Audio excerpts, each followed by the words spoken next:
Sa simula ng lahat, may isang lalaking tinawag ng Diyos mula sa malayong lupain, si Abraham, na kilala sa kanyang matinding pananampalataya. Sa kabila ng katandaan at kawalan ng anak, pinangakuan siya ng Diyos ng isang bagay na tila imposibleng mangyari, na siya ay magiging ama ng maraming bansa. Ngunit paano magiging ama si Abraham kung siya ay matanda na at ang kanyang asawang si Sarah ay baog?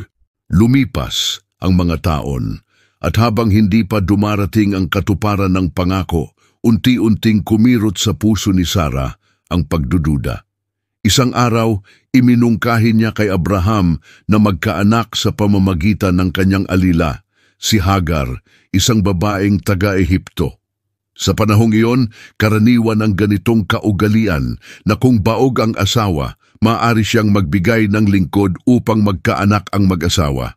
Kaya't si Hagar ay naging asawa ni Abraham, at doon nagsimula ang isang bagong kabanata sa kasaysayan ng sangkatauhan. Hindi nagtagal, nabuntis si Hagar, ngunit habang lumalaki ang kanyang tiyan, lumalim din ang alitan sa pagitan niya at ni Sarah. Naramdaman ni Sarah ang selos at takot sapagkat ang batang ipinagbubuntis ni Hagar ay magiging unang anak ni Abraham, ang tagapagmana ng lahat ng pangako. Ang alitan ay naging mabigat at si Hagar, sa sakit ng kalooban, ay tumakas papunta sa ilang. Doon sa disyerto, sa gitna ng kawalan, nagpakita sa kanya ang isang anghel ng Panginoon. Ang tinig ay mahinahon ngunit makapangyarihan. Hagar, lingkod ni Sarah, bumalik ka sa iyong amo at magpasakop sa kanya. Ang iyong anak ay tatawaging Ismael, sapagkat narinig ng Diyos ang iyong pagdurusa. Ang pangalang Ismael ay nangangahulugang naririnig ng Diyos. Mula pa lamang sa kanyang pangalan, dala na niya ang mensahe ng awa na kahit ang mga itinaboy, kahit ang mga nakalimutan, ay pinakikinggan ng Diyos. Si Ismael ang naging unang anak ni Abraham. Lumaki siyang malakas, matapang at mahusay sa pana. Sa Biblia, siya'y inilalarawan bilang isang taong parang mailap na asno ng ilang, laban sa lahat at kinatatakutan ng marami. Ngunit sa pananaw ng Quran, si Ismael ay isang banal na propeta, isang masunuring anak na handang ialay ang sarili sa kalooban ng Diyos. Pagkaraan ng maraming taon, dumating ang hindi inaasahan. Kahit matanda na, si Sarah ay himalang nabuntis. Sa edad na 90, ipinanganak niya si Isaac, ang anak ng pangako. Ang pangalan niya ay nangangahulugang tawa dahil tumawa si Sarah nang una niyang marinig mula sa anghel na siya'y magkakaanak pa. Ngunit ang pagtawang iyon ng pagdududa ay naging pagtawang may kagalakan sapagkat natupad ang ipinangako ng Diyos. Ngunit nang lumaki si Isaac, nagsimula na naman ang panibagong hidwaan. Nakita ni Sarah si Ismael na tila nangaasar o naglalaro sa batang si Isaac. Hindi niya iyon nagustuhan at sa selos at takot na baka si Ismael ang magmana ng pagpapala, hiniling niya kay Abraham na paalisin sina Hagar at Ismael. Mabigat iyon kay Abraham. Paano niya paaalisin ang sariling anak? Ngunit muling nangusap ang Diyos, makinig ka sa tinig ni Sarah sapagkat sa pamamagitan ni Isaac tatawagin ang iyong lahi. Ngunit huwag kang mag-alala kay Ismael, sapagkat siya man ay gagawin kong isang dakilang bansa. Kaya't sa isang umagang tahimik, ibinigay ni Abraham kay Hagar ang tinapay at isang sisidlan ng tubig. Habang sila'y naglalakad palayo, lumuluha si Abraham, sapagkat iniwan niya ang isang bahagi ng kanyang puso sa disyerto. Sa gitna ng init ng araw at kawalan ng tubig, halos mamatay si Hagar at ang batang si Ismael. Umiyak siya sa ilalim ng punong tamarisko at sinabi, "Ayokong makita ang bata na mamatay." Ngunit narinig ng Diyos ang tinig ng bata. Muling nagpakita ang anghel at nagsabi, "Huwag kang matakot sapagkat narinig ng Diyos ang tinig ng bata. Bumangon ka at alagaan mo siya sapagkat siya'y magiging isang dakilang bansa." Pagkatapos noon, binuksan ng Diyos ang mga mata ni Hagar at nakita niya ang isang balon ng tubig. Tinawag ang lugar na Beer-lahai-roi na nangangahulugang balon ng Diyos na nakaririnig at nakakakita. Doon tumira si Ismael at lumaki siyang isang mandirigma sa ilang ng Paran. Samantala, si Isaac ay lumaki sa piling ni Abraham at Sarah, ang anak ng pangako, ang sagisag ng katuparan ng salita ng Diyos. Isang araw, sinubok muli ng Diyos si Abraham. Sinabi niya, "Abraham, dalhin mo ang iyong anak, ang iyong kaisa-isang anak na iyong minamahal, si Isaac, at ialay mo siya sa bundok ng Moriah."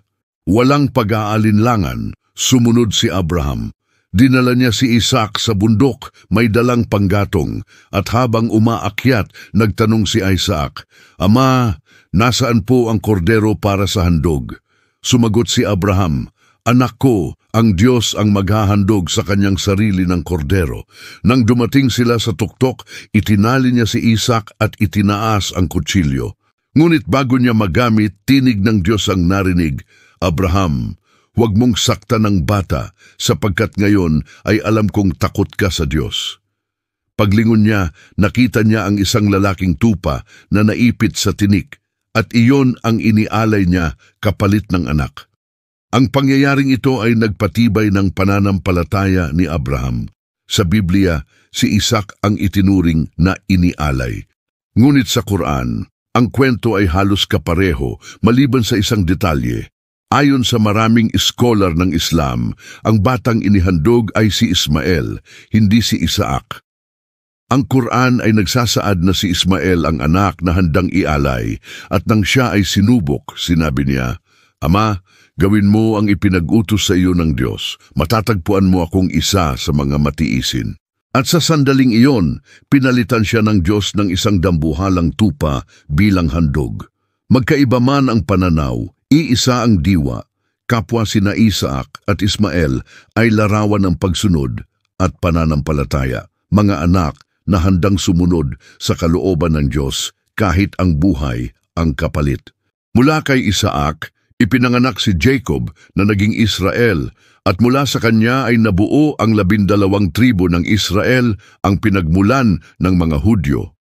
Mula naman kay Ismael, nagmula ang mga anak ng Arabia, at sa bandang huli sa kanyang lahi ay isinilang si Propeta Muhammad, ang sugo ng Islam. Kaya nga, sina Isaac at Ismael ay hindi lamang magkapatid sa dugo. Sila ay mga ugat ng dalawang pananampalataya na tumayo sa parehong Diyos, sa parehong paniniwala sa pagsunod, at sa parehong kwento ng sakripisyo. Matapos ang pagkakahiwalay nina Hagar at Sarah, tuluyan ng humiwalay ang mga landas nina Ismael at Isaac. Ngunit kahit magkalayo, iisa pa rin ang Diyos na tumawag sa kanilang ama. Sa puso ni Abraham, hindi kailanman nawala ang pagmamahal para sa dalawang anak. Sa tuwing titingala siya sa langit, sa mga bituin na minsan ay ipinakita sa kanya ng Diyos bilang sagisag ng kanyang magiging lahi, alam niyang sa dalawang batang iyon sisibol ang dalawang dakilang kasaysayan, magkaiba sa direksyon, ngunit magkapareho sa layunin, ang ipakita sa mundo ang pananampalataya sa iisang Diyos. Si Ismael ay nanirahan sa ilang ng Paran, malapit sa lugar na kilala ngayon bilang Arabia. Siya'y lumaking matatag, mandirigma at leader ng kanyang angkan. Sa paglipas ng mga taon, nagkaroon siya ng 12 anak na lalaki. Bawat isa, naging pinuno ng sariling tribo, mga tribong nagpalawak ng nasasakupan sa mga lupain ng disyerto mula sa Ehipto hanggang sa Persian Gulf. Ang kanilang mga pangalan ay nabanggit sa Biblia sa aklat ng Genesis: Nebayot, Kedar, Adbel, Mibsam, Mishma, Duma, Masa, Hadad, Tema, Jetur, Napish at Kedema.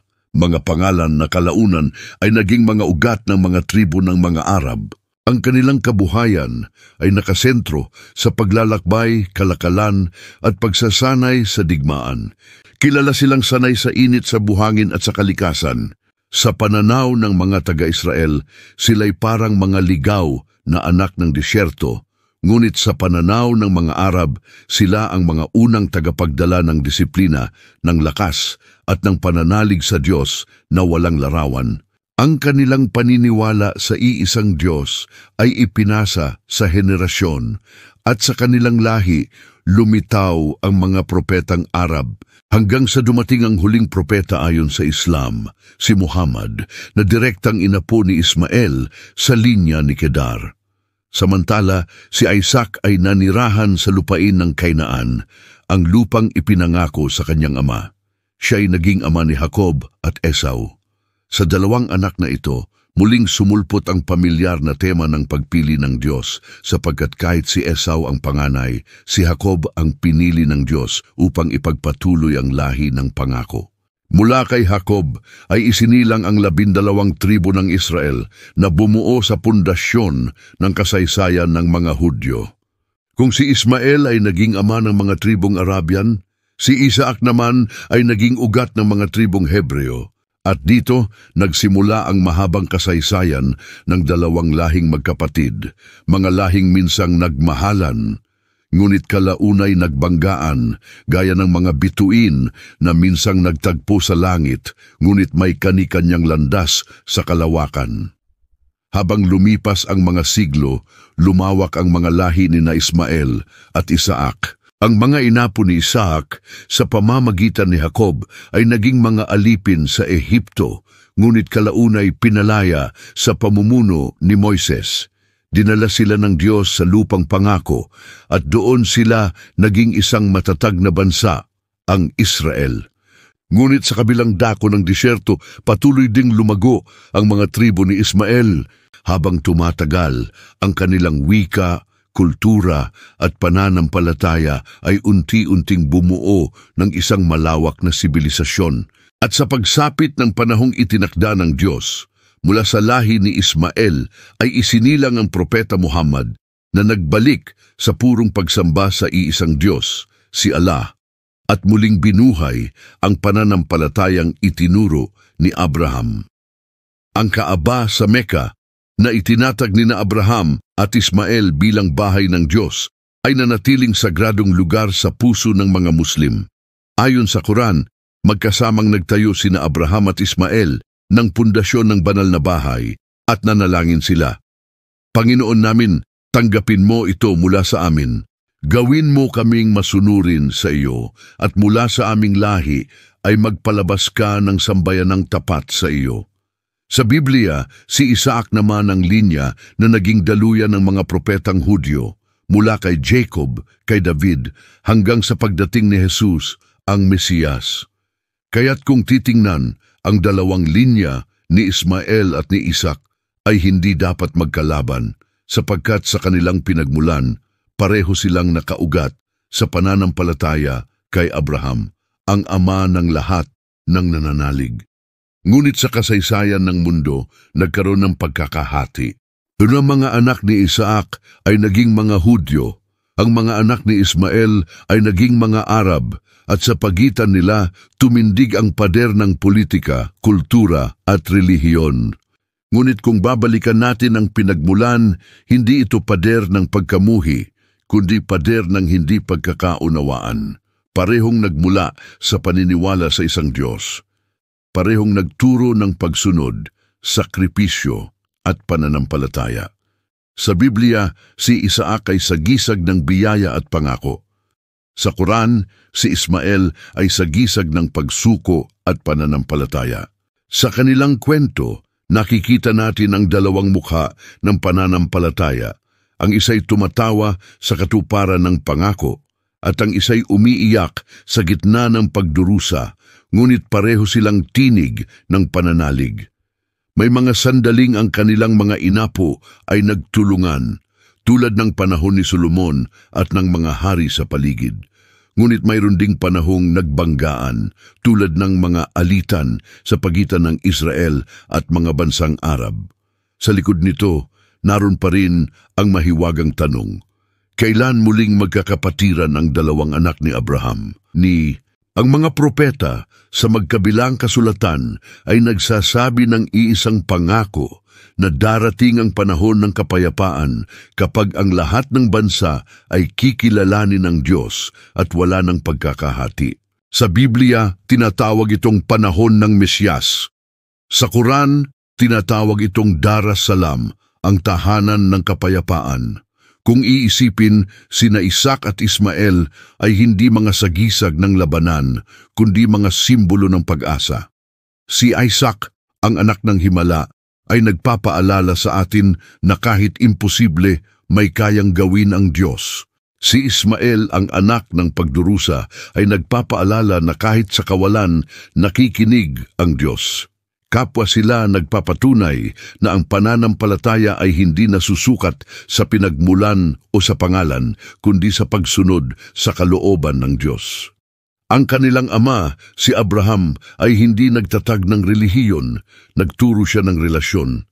Isang relasyon ng tiwala at pagsunod na ipinasa niya sa kanyang mga anak kahit magkaibang daan ang tinahak ng mga ito. Sa huling bahagi ng kanilang buhay, nang pumanaw si Abraham, may isang eksenang hindi madalas mapansin ngunit napakalalim ng kahulugan. Magkasamang inilibing ni Isaac at Ismael ang kanilang ama. Magkasama sila sa iisang libingan sa kuweba ng Makpela sa Hebron. Walang galit, walang hidwaan, tanging respeto at pagkilala sa kanilang pinagmulan. Ang dalawang magkapatid na pinaglayo ng tadhana ay muling nagtagpo sa huli, bilang patunay na ang dugo ng iisang ama ay hindi kailanman mabubura. At doon nagsasara ang bilog ng kanilang kwento, isang bilog ng pananampalataya, sakripisyo at pagmamahal. Sa ating panahon ngayon, kapag pinag-uusapan ang mga anak ni Isaac at Ismael, kadalasan ay mga balita ng digmaan, relihiyon at pagkakahiwalay. Ngunit kung babalikan natin ang pinagmulan, makikita natin ang mensaheng matagal ng nais iparating ng Diyos, na ang tunay na kapayapaan ay nagsisimula sa pagkilala na tayo ay iisa, mga anak ng parehong Diyos na nagmahal kay Abraham, kay Isaac at kay Ismael. Kung may aral tayong mapupulot, ito ay ang simpleng katotohanan na ang pananampalataya ay hindi dapat maging dahilan ng pagkakahati, kundi tulay ng pagkakaunawaan. Si Isaac ay nagturo ng tiwala sa pangako. Si Ismael ay nagturo ng pagtanggap sa kalooban. At kung pagsasamahin natin ang dalawang ito, makikita natin ang kabuuan ng pananampalataya, ang tiwala at pagsuko, ang biyaya at sakripisyo, ang katahimikan sa gitna ng unos. Kaya nga, sa tuwing maririnig natin ang pangalan ni Isaac at Ismael, huwag lang nating isipin ang relihiyon o lahi. Isipin natin ang mga anak na parehong minahal ng Diyos, parehong pinagpala, parehong nagdusa, ngunit parehong naging kasangkapan ng kaligtasan at pag-asa. Sa dulo ng lahat, walang Hudyo o Arabo, walang Kristiyano o Muslim, tayo ay iisang pamilya ng pananampalataya, nag-ugat sa iisang Ama at tinatawag ng iisang Diyos. Kung nagustuhan mo ang topic na ito, maaaring mag-subscribe lang sa ating channel. Maraming salamat at pagpalain tayo ng Panginoon.